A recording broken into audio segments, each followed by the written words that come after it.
The following trailer is rated H for honest.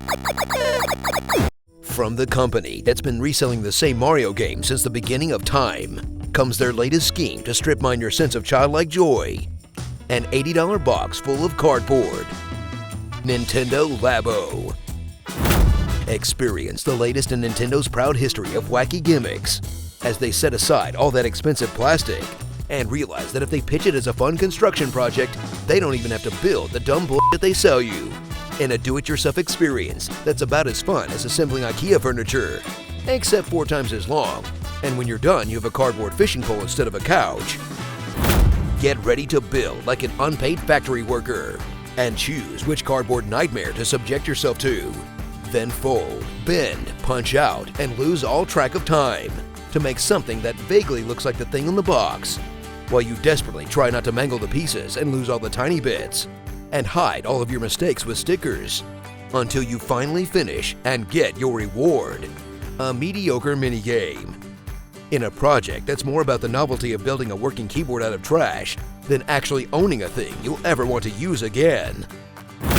Once you've created your paper masterpiece, dive into the actual gameplay, as Labo uses ingenious combinations of the Switch's infrared sensor and the fabled HD rumble to deliver games that you definitely wouldn't buy if they didn't make you build them out of cardboard, like a basic fishing game with a real-life rod, a bike game that lets you build levels and scan real-world objects, a piano rhythm game for people that don't actually play the piano, a series of mini-games where you win candy for a horrifying monster that eats with its own eyes, the standalone robot Labo that takes 5 hours to build, and the end result is basically a GameCube game you have to look like an idiot to play.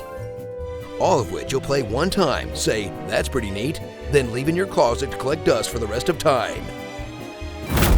Marvel at the true beauty of the Nintendo LABO, the Toy-Con Garage, a creation toolset which lets you program the Joy-Con controllers yourself, that will allow people all over the world that are much more creative than you to invent games, shoot music videos, and create cardboard monstrosities, while you look at it once, feel immediately overwhelmed, and never come back to it again. Well, at least there's always one fail-safe DIY Labo mod, strapping knives to everything. So pop that piece of cardboard and prepare to follow instructions for a creative endeavor that only Nintendo could pull off with a straight face. That's a pretty fun model building experience, but kind of a shitty gaming one. Can't wait until Nintendo's next big sensation, a pile of rocks and a book on stone carving. Starring folding someplace you weren't supposed to, accidentally throwing away pieces you need, pressing the wrong button and finding yourself at the instructions menu, fast-forwarding 20 minutes of instructions to find where you were, struggling with tiny stickers, cursing your huge clumsy adult hands, breaking your Labo because you forgot that it was just made of cardboard, and the obscene amount of garbage that you created. Manual labor. You know, even if you end up hating this stuff, at least your cats will have some fun with it.